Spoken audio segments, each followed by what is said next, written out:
I don't know if you've heard, but we have a problem. The most unstable nations in the world have one thing in common, and that is they have too many lonely, broke, and alone men. Gang violence, homegrown terrorism, so-called foreign fighters. What's a common denominator among these? Angry young men. Men are lost. Here's a map out of the wilderness. Plight has been highlighted in a recent article published by the Wall Street Journal titled "The Idle Army: America's Unworking Men." Deconstruction of America begins with and depends on the deconstruction of American men. Are roughly 78% of all suicides throughout the world. On almost every measure, at almost every age, and in almost every advanced economy in the world, the girls are leaving the boys way behind, and the women leaving the men. Recently, more and more people, mostly on the right but increasingly on the left, have begun to sound the alarm. Men are struggling to find an identity in family life, are falling behind in both work and school, and are facing mental health issues at epidemic proportions. As some have put it, the modern man is in crisis. For many people, this news has been met with a lot of skepticism and very little sympathy. A crisis? Come on. Men still hold the majority of wealth in the world, command the vast majority of power, and continue to be a cause of violence, oppression, and fear among women. Women have begun to catch up to men, but in many, if not most cases, it is still a man's world that women succeed in despite the vast challenges that are stacked against them. Over the past year or so, whenever I heard someone advocating for men's rights or decrying the plight of the modern man, I have rolled my eyes. Surely this is just the sour grapes of misogynistic men who can't cope with the idea of successful women being as good, even better than men, right? I am sad to say that I could not have been more wrong.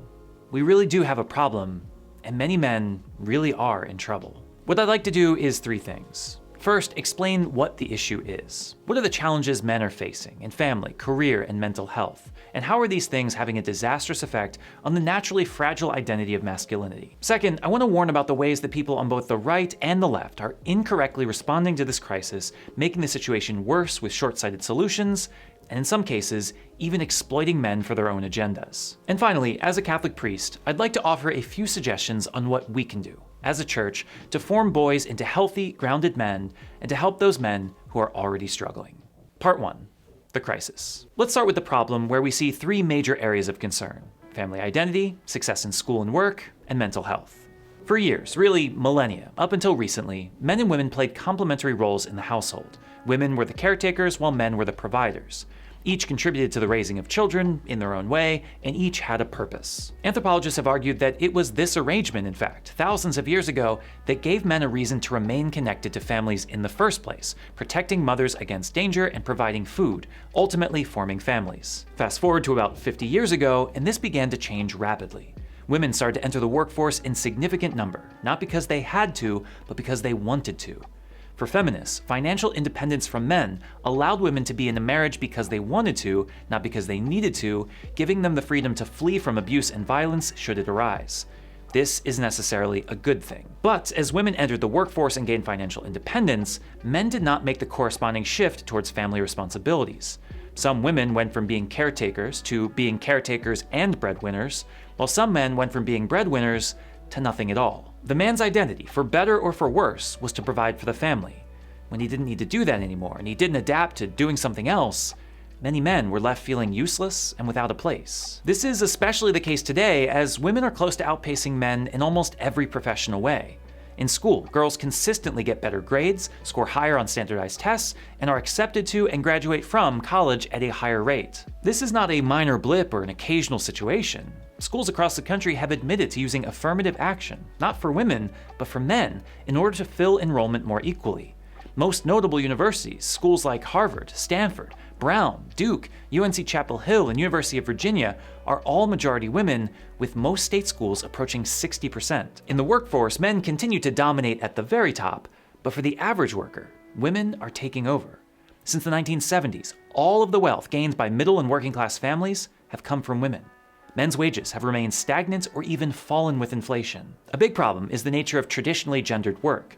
Whereas traditionally female professions like education and healthcare have seen vast growth and opportunities for advancement, traditionally male professions like transportation and construction have been most affected by automation, leaving few opportunities to earn living wages or get promotions. And when much of the male identity is built around being a provider, men feel even more useless and without a place. Which is why men are facing an alarming rate of what are called deaths of despair.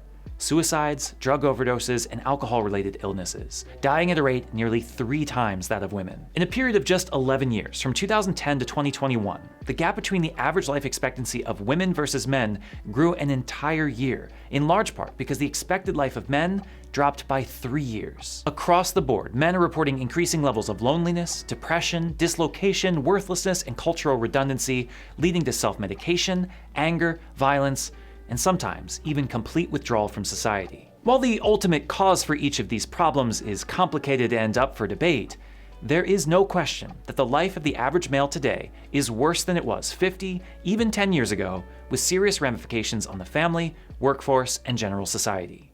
Part 2. The bad solutions. As these struggles have become more apparent, leaders on both the right and the left of the culture wars have begun to weigh in with no shortage of bad solutions. Voices on the right have told men to act more like their fathers, that is, to look to the past in which men were better off. The problem for them is clearly that women have disrupted the natural order, and so the solution is to put women back in their place. To be a man is to be a provider, which means that women must leave the workforce to men and get back to the kitchen, thereby making women dependent on men again and giving men a purpose in the family. Men can also reclaim their usefulness by asserting their dominance and making decisions on behalf of everyone. Claims like these are backed by science, they say, as there are clear biological differences between men and women. Men have greater physical strength, assertiveness, and aggressiveness, not to mention higher sexual needs. To exercise these things is to be a man, and to hinder them in any way is to emasculate them, meaning that it is the man's rightful place to demand what he wants from women. You can see how this sort of thinking is on the rise in recent years, and why it would be appealing to many disaffected men. On the other side, the left proposes what is essentially the opposite solution, but it is no less problematic. Instead of telling men to act like their fathers, men are told to act like their sisters, that is, docile, gentle, and purely caretakers. If it was fine for women to stay at home while men had careers before, it is fine for men to stay at home while women have careers now. In general, masculinity is treated as having little to no biological basis, but is rather the result of learned social constructs, most of which are pathologies to be rooted out. The problem is not so much with toxic masculinity, but increasingly with the fact that masculinity is itself toxic. If men want to be accepted in society, they say, they need to be more emotional, gentle, and vulnerable about their feelings, something that can be aided by androgynous or female fashion, wearing makeup, or taking on only submissive, non-threatening roles to women. You can see how this sort of thinking is also on the rise in recent years, and why it would be appealing to men who just want to fly under the radar, afraid to be threatening or accused of misogyny. It goes without saying that neither of these options are at all helpful, and you can imagine what it must be like to be a teenage boy hearing both of these things at once. No wonder so many men are facing a crisis of masculinity. They have no idea what it is. The problem with each of these extreme stances is the same, and it is twofold. First, there's a problem with the way both sides treat biology. There are absolutely biological factors that play a role in the development of boys versus girls, but these are neither absolutely binary nor determinative. By and large, men have more testosterone and higher muscle mass than women. This is true. In tests of the brain, men tend to have greater strength working within each hemisphere, while women tend to score higher communicating between the hemispheres. Also true. The fact that there is a biological difference between men and women is an indisputable fact that represents average distributions. Just because something is generally true doesn't mean that it's true for every man. There are some women with more testosterone and strength than some men. Men may be more aggressive and competitive on the whole naturally, but that doesn't mean we don't also have caring and gentle abilities as well. One may come naturally, but both can be developed. Biological differences cannot be dismissed and they should not be pathologized, but they also shouldn't be used to justify selfish or hurtful behavior either. And second, each side has the same inherent flaw in terms of its motivation, approaching the problem believing that the outcome is a zero-sum game, that one sex has to win while the other has to lose. In general, the right believes that successful women are a threat to male success. The left, in general, believes that attention given to helping men will take away from the continued issues facing women. Both of these statements are false. Educated and financially independent women allow for richer, more mutual relationships between men and women built on trust, and addressing issues to help men be more healthy ultimately makes women safer and happier. The solution is not to turn back the clock, nor is it to turn men into women. It must be to embrace the natural gifts that men possess, but to help them channel their masculinity in ways that help them adapt to the radically changed world in which we now live. Part 3. Authentic male discipleship. I believe that the church can help greatly with this, and I'd like to suggest 4 points of emphasis. a clear, balanced vision of masculinity grounded in Jesus, an emphasis on forming supportive male communities, challenging men to rigorous spiritual practices, and inviting both men and the wider society to adapt. We begin with Jesus. For Christians, Jesus is the archetype of perfected humanity. As St. Paul says, he is the firstborn of all creation, through whom all were created and towards whom all should strive. In the broader sense, he shows what is possible for all humans, but in a specific sense, he was a man representing the height of masculinity. And so, what qualities do we see in Jesus? Well, here was a man who was clearly a leader, who had ambition and assertiveness for a goal, changing the people around him. He provided for those in need, feeling personally responsible for the poor and the weak. He showed tremendous strength of will, denying temptations and exhibiting incredible resolve to accomplish his task. His courage is unmatched, facing his death without fear, and he was a teacher, defending the truth with wisdom. While obviously none of these are exclusive to men, these are qualities that many men identify with and hope to embody: leadership, provider, strength, courage, and teaching wisdom. The problem is that none of these characteristics are sufficient on their own, and without the proper disposition, can actually be toxic. The tyrant leader, the jealous provider, the bully, the reckless hero, the condescending teacher. All of these are distortions of virtues, unbalanced and misappropriated masculine traits. Jesus was none of these things. He was a leader who led through self-sacrifice and shared responsibility. He provided not only goods, but his emotional presence and companionship. He was strong because he knew how to be vulnerable before the Father and ask for help. His courage was grounded in gentleness. He taught with compassion and patience. This is masculinity at its best. It does not deny the qualities traditionally associated with men, but it also doesn't let them run rampant either.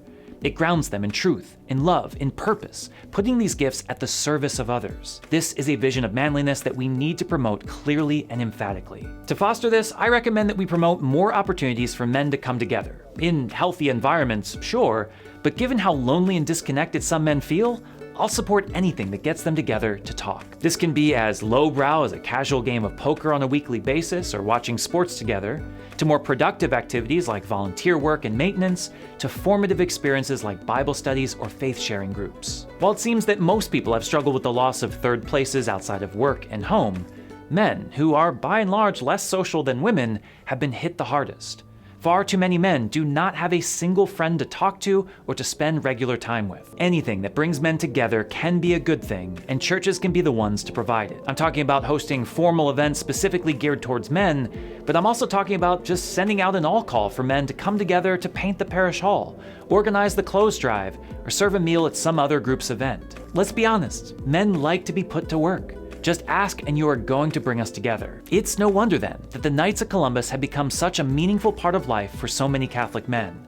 These men get to feel like providers for a whole parish. You need the hall cleaned? We're on it. A poor family needs furniture for their house? We'll find some and have it delivered by tomorrow.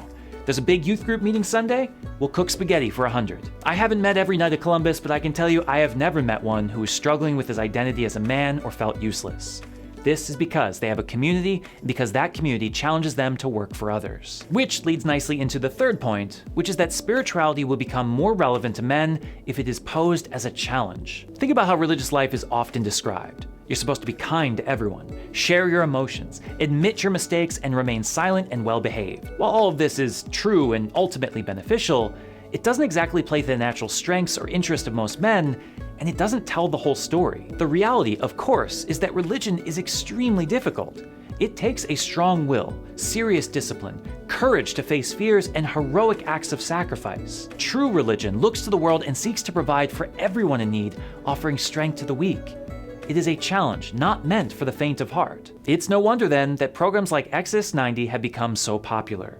In just 3 days, men from around the world will begin taking cold showers, log off of social media, abstain from alcohol, fast twice a week, spend an hour in prayer each day, and meet with others to discuss their faith on a regular basis, all for an excruciatingly long period of 90 days to prepare for Easter. This is no ordinary Bible study, which is I think why it's so popular and why it has changed so many men's lives.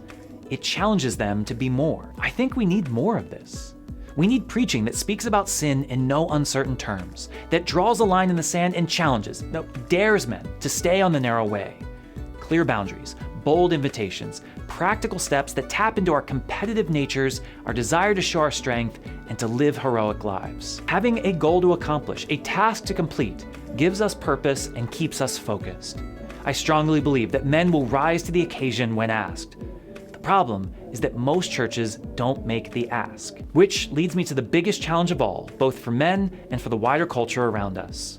We need to adapt. Not change completely, not deny those innate traits that have defined masculinity for millennia. Just adapt. Women have entered the workforce, and there should be no attempt to turn back the clock, even if we could. Independent, educated, successful women, both working and caretaking, is a good thing. And so why would we have any resistance to successful men, both working and caretaking as well? I'm not talking about making stay-at-home dads the norm or shaming men who continue to be providers. I'm simply wondering if it's time that men expanded what it means to be a father and a provider. I'm wondering if we couldn't apply the gifts of leadership, providing, strength, courage, and teaching to family life. If we could bring a masculine spirit to professions like elementary school teaching, nursing, administration, counseling, nonprofits, literacy, and social work. Just because these environments have been traditionally dominated by women doesn't mean that men can't do them or that men can't do them incredibly well. Being a nurse takes strength, endurance, quick thinking, vast knowledge, and teamwork. It's not a feminine job, and men should not think that they are any less masculine for it, and society should not make fun of men for pursuing it. Women were afforded much needed and long overdue opportunities 50 years ago, and they took advantage of them. Things are far from perfect today, and we still have a long road to go for true equality. But we should be proud of the direction we're heading on that front. I think it's time for a similar shift for men, to take a giant step towards becoming the people that God has created us to be. Not retreating to an age long past, not transitioning to be more like women, but to be men. Men for the modern world. My fellow men, boys, don't let anyone shame you for the masculine spirit that lives within you. It is good and it is holy, but it needs to be grounded in God. Look to the humble sacrifice of Jesus. Look to the gentle compassion of the Father, and you will always know what your purpose is in this world. Thank you so much for getting all the way to the end. I hope this video was helpful. There was obviously a lot going on in it, and I wasn't able to explain everything in detail. If you'd like to dive more into this subject, I cannot recommend enough that you read Richard Reeves' book of Boys and Men, Why the Modern Male is Struggling, Why It Matters, and What to Do About It. Much of the facts, studies, and ideas from this video came directly from that book.